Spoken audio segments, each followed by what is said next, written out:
Just after midnight, headlines blazed across the world. An American destroyer had intercepted and seized the supertanker Libertad in the dark waters of the Caribbean. Acting on a federal warrant, the U.S. Navy moved with precision, making international news as the story broke. The operation was shrouded in secrecy until the moment it unfolded, catching many by surprise and sending a clear signal that the United States was taking a new, more aggressive stance. The Libertad, though flying the Panamanian flag, was unmistakably linked to Venezuela's state oil company, PDVSA. On board, it carried a staggering cargo, over 2 million barrels of crude oil, now claimed as property of the U.S. government. This was not just a ship, it was a floating fortune, representing millions of dollars and a critical piece of Venezuela's sanctioned oil trade. This was no routine enforcement of sanctions. Instead, it marked a dramatic escalation, one where the U.S. was no longer content to simply freeze assets or block transactions. Now, American forces were physically intercepting and seizing oil at sea, taking direct action against the so-called shadow fleet that had long evaded international scrutiny. The operation was executed with remarkable speed and stealth. The Libertad had attempted to disappear by switching off its transponder, hoping to slip through the night undetected. But U.S. surveillance, drones, satellites, and advanced radar tracked its every move, ensuring there was nowhere to hide. When Navy Special Forces finally boarded, they encountered no resistance. Within minutes, the massive vessel was under American control. The crew, stunned by the suddenness of the operation, complied without incident as the deck was secured and the ship's fate sealed. News of the seizure sent immediate shockwaves through global energy and shipping markets. Traders scrambled to assess the impact as oil prices fluctuated and shipping companies re-evaluated their routes. The message was unmistakable. The U.S. was now targeting the entire network of tankers moving sanctioned oil, not just the money behind them.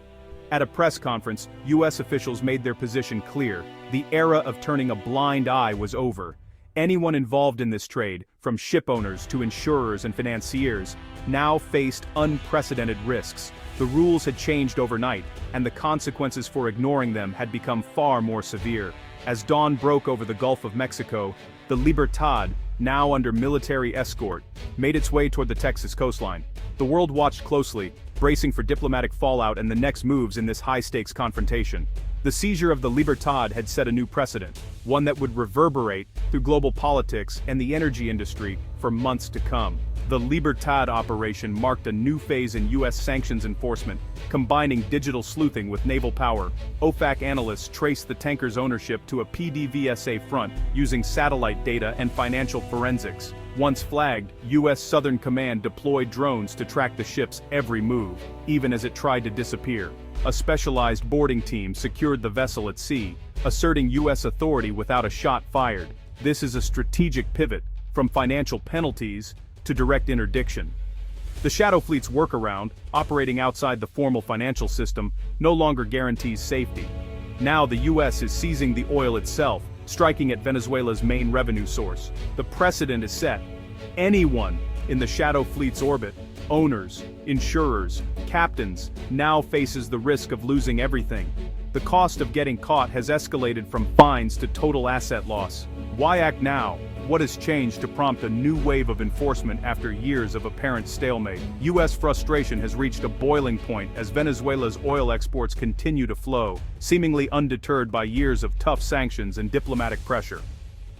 The so-called Shadow Fleet, hundreds of aging, reflagged tankers operating under false identities, has become the lifeline of Maduro's regime, quietly transporting Venezuelan oil to buyers, especially in Asia, and evading international scrutiny. Over time, financial sanctions have lost their bite.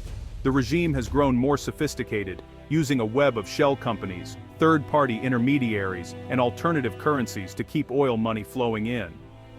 U.S. officials now believe that these oil revenues are not just keeping Maduro in power, but are also funding internal repression and undermining democratic efforts. With much of the world's attention focused elsewhere, on other crises and conflicts, Shadow Fleet activity has surged. Operators have grown bolder, taking advantage of what they see as U.S. distraction and a lack of global enforcement. Now, the administration is determined to reassert control, sending a clear warning not just to Venezuela, but also to major buyers like China and India that the US is watching and ready to act. Recent advances in satellite surveillance and artificial intelligence have given US agencies unprecedented visibility into the Shadow Fleet's movements, allowing them to track ships, flag suspicious activity, and build stronger cases for enforcement.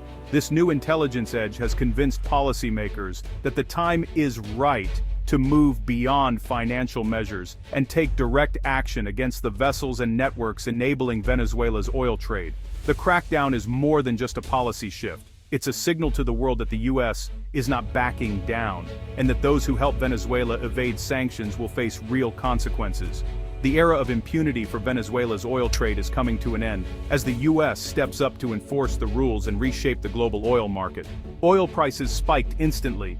Brent crude jumped nearly 3%. Even Venezuela's illicit exports matter to global supply, and the threat of more seizures rattled markets. Ship owners and insurers panicked. The value of older tankers, once prized for shadow trade, plummeted.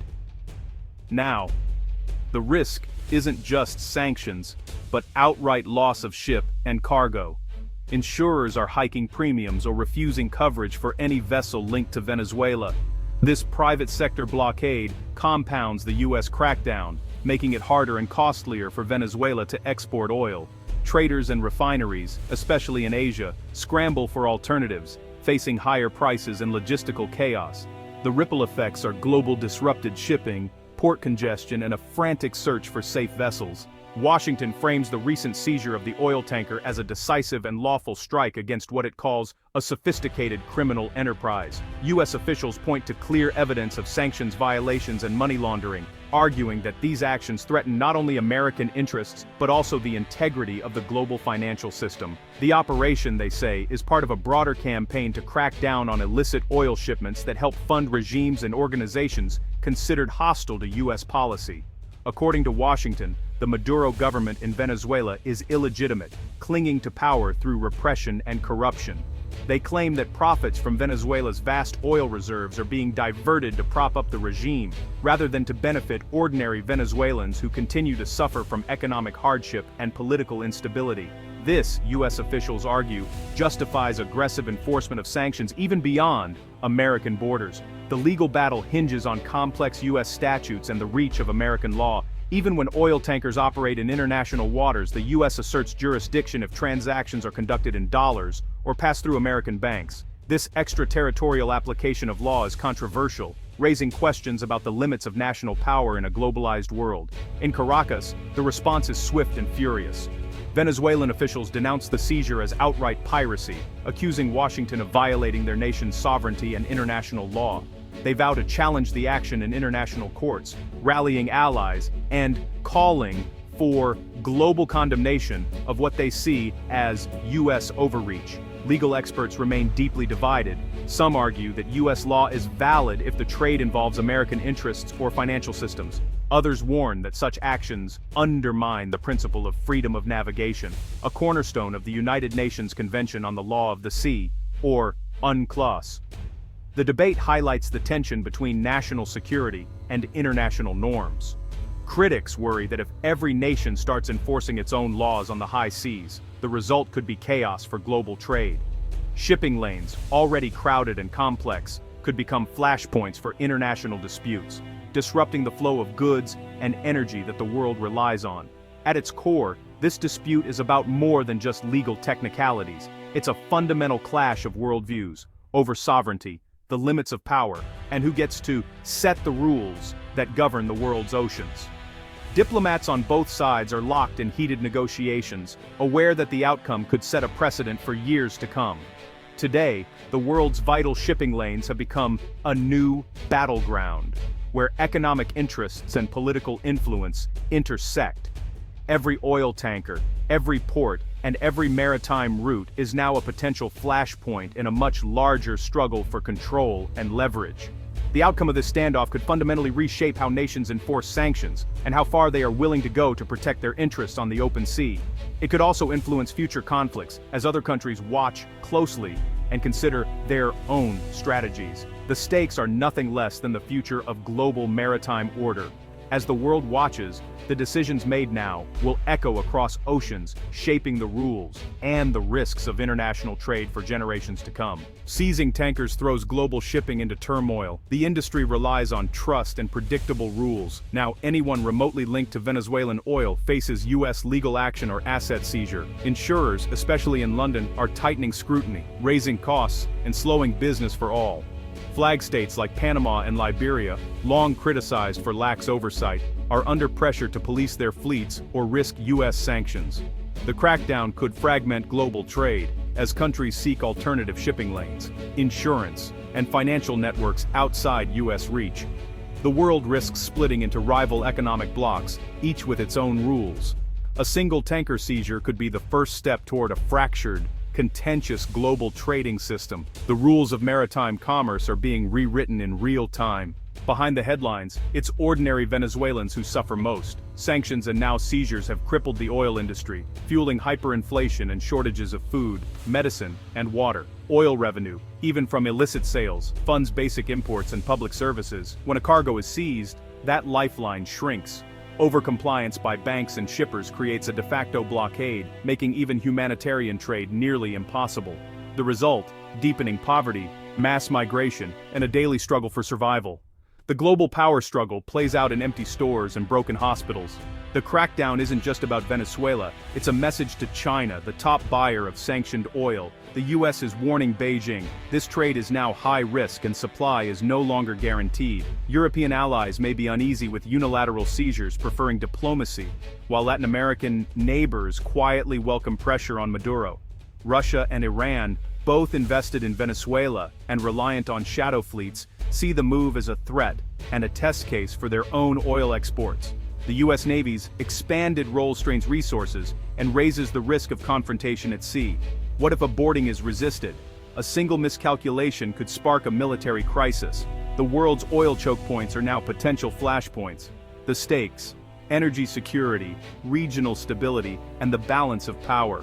The U.S. is blurring the line between law enforcement and military action, setting a precedent that could unravel decades of maritime order. Critics warn this approach could drive sanctioned trade deeper underground and rally nationalist sentiment in Venezuela. The risk: alienating allies, pushing rivals together, and eroding the law of the sea. If every power enforces its own rules at sea, chaos could follow. The seizure of the Libertad is more than a sanctions move. It's a test of how far the U.S. will go to project its will. The world is watching. Is this the dawn of a new, more confrontational era on the open ocean?